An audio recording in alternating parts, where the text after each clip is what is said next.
Hey y'all, welcome back to Bare Bones Workshop. On today's episode, I have a problem. I have a whole bunch of lumber that is just taking up space on the floor. I gotta do something with it, and I have a solution, and it's right behind me. So I'm gonna turn this into something completely different. So stay tuned.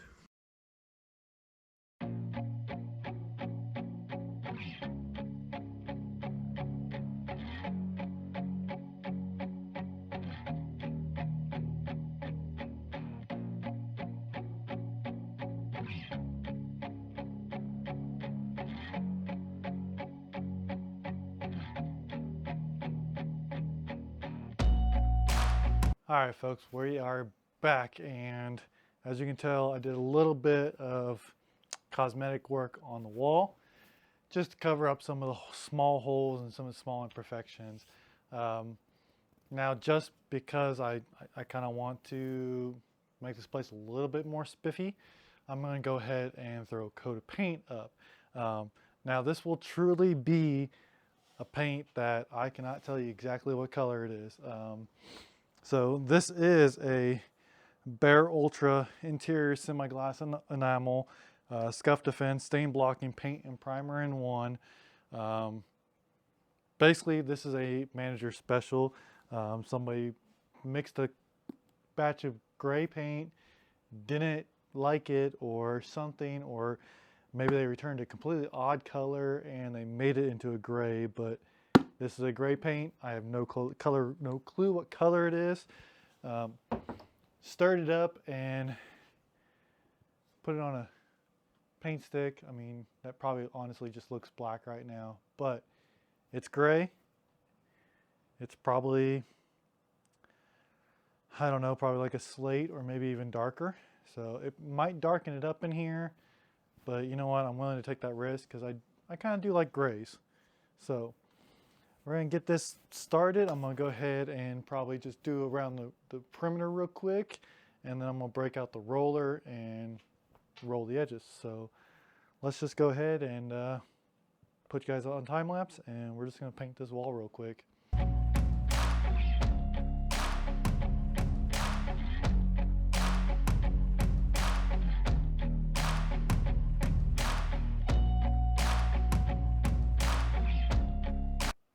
All right, folks, so there we go.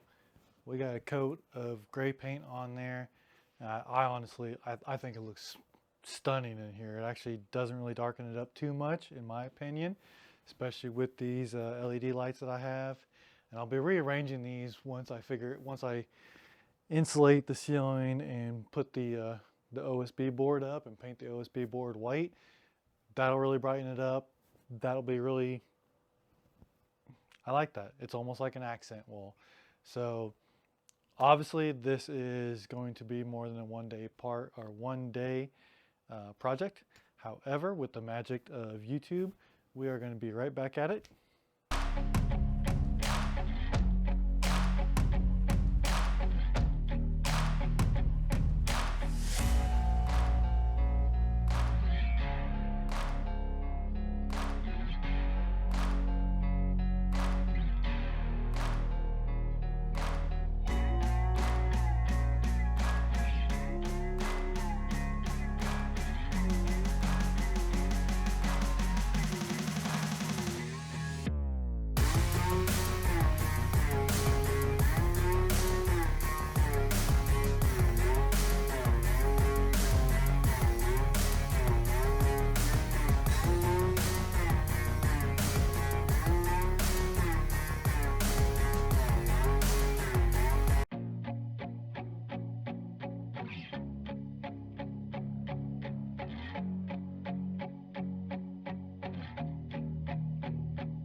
All right, and just like that, the magic of YouTube, it is the next day.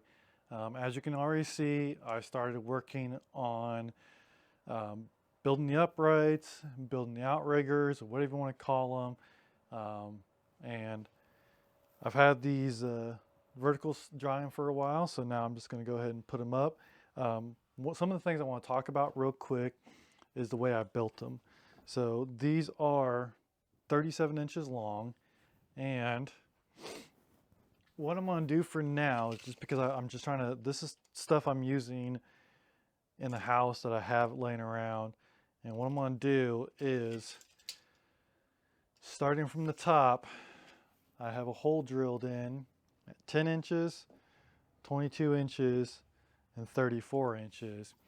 Because I want my shelves, show that there, I have the shelves at 8.5 inches, 20.5 inches, and 32.5 inches. And that's gonna, the way that's gonna work is basically it's gonna put me a nice little shelf that's just under the rack here, or maybe just right above the rack. I can still get something up in there and up and out. And I'll probably put, like I said, put longer ones down there, longer ones over here, and maybe I'll leave the center ones out right here. For right now, like I said, just because I haven't left the house for the day yet, I'm gonna go ahead and use 3.5 inch framing screws, or construction screws, whatever you want to call them. And I'm gonna go in through that big hole that I drilled. I only drilled it about 1.5 inches deep, maybe 2 inches, I can't remember. But it basically gives me about 1 inch of bite into the stud behind the drywall. And then what I'll do later, next time I'm out and about, I'll go to Home Depot or Lowe's or whatever and grab those like 6-inch long lag bolts, or whatever, the timber screws or whatever they call them. So we're gonna go ahead and get this put up. What I like to do is I like to use a stud finder to find the studs. Now, you'll see a lot of people use those electronic ones and they beep, beep, beep, beep.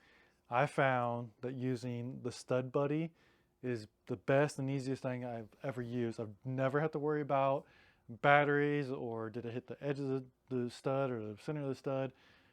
This is basically a big giant magnet. So I come across here, light-handed, and boom, it found a stud. So what it did was it found the screw. Now what you can do is you can go in there, try to find another one there. And there you go. You can mark the tip here and the bottom, go back through. And you can see, like, if you try to, it's going to give you a pretty big area right there. What I like to do is I like to play with it. Eventually, it's going to find vertical. So there's obviously a stud there.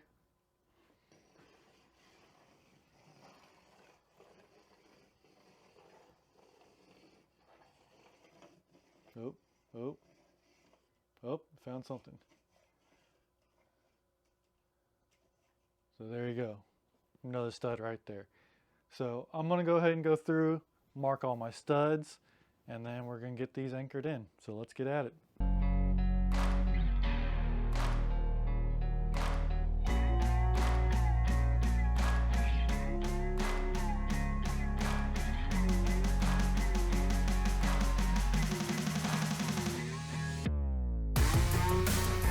So I finally did go out and I went and grabbed those 6-inch SPAC screws, or that's the brand. I don't know if they're basically construction lag bolts, 6-inch long lag bolts. So 3.5 inches went into through the stud, another 2.5 inches. So if the drywall's 1/2 inch, at least 2 inches going into that solid stud. So now these things are completely solid. So my next step is to mount these uprights. Right now, I had just enough screws to put together 6 of these. I got 7 uprights, so I'll be able to go across almost the whole entire top. I did grab more screws while I was out for that, but I gotta screw them together and then stain them. So that'll be, continuation of the project again. However, at least I can get this top rack up and get some of this lumber up off the ground and start it from there. I've been looking at the lumber that I have and looking at the way I want to do it. I'm going to go across the whole entire top. Then I'm going to go across the whole entire middle. And then I'm just going to put an upright or a horizontal on these two verticals and the last two verticals. These middle ones, right, the middle three right here are not going to have anything on there for now because, like I said, I almost have the lathe right there. And I want to have some room, I want to have some light, so I don't want to block it. So that's the game plan right now. So let's get these horizontals screwed on.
All right, folks, so this is going to wrap up this part of the project of reorganizing the garage.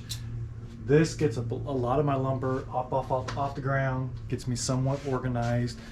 So what I got so far is I got normal, dimensional lumber up on the top. That I got like an extra 2x6, some 2x4s, some 2x2s, just whatever projects that I've kind of wrapped up around the house, and I still have extra pieces laying around, not worth taking back to the store just to get a couple of bucks back. On this shelf I got some rough cut cedar, I got some Wingate, I got some Padauk, some hickory. Over here on this side, some smaller pieces of cedar. These right here,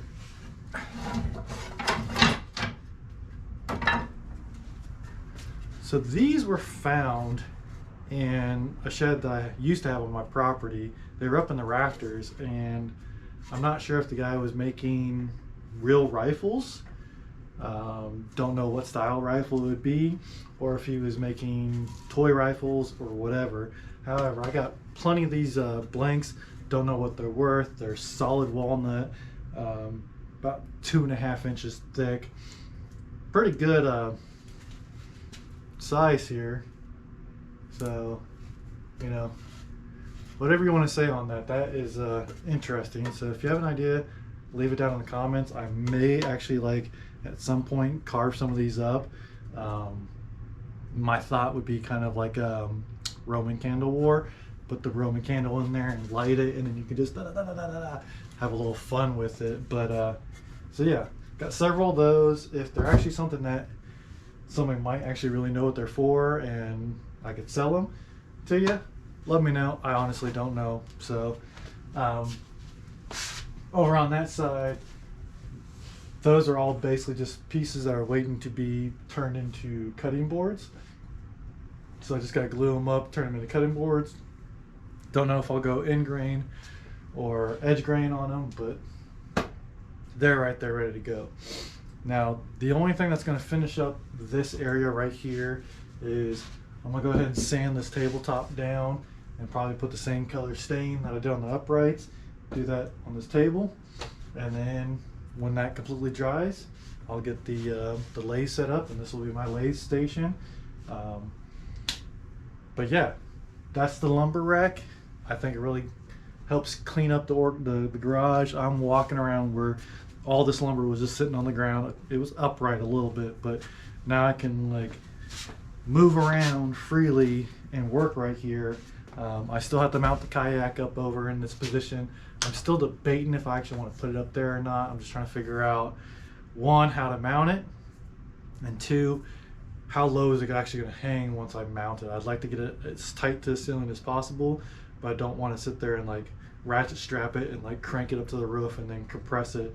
It had a lot of lumber on it for quite a while, so the bottom of the bow or bow or whatever, the bottom side of it, the keel, I guess, it needs some time to relax and get back to where it was at. So that's obviously sitting right there at the bottom of the camera, so I keep on looking down at it. So that will probably be the next part of this project, is getting the kayak up in its place. And then from there, I know I did talk about the pegboard, the Don't Tread on Me pegboard, putting it right behind the table, or right behind the miter saw.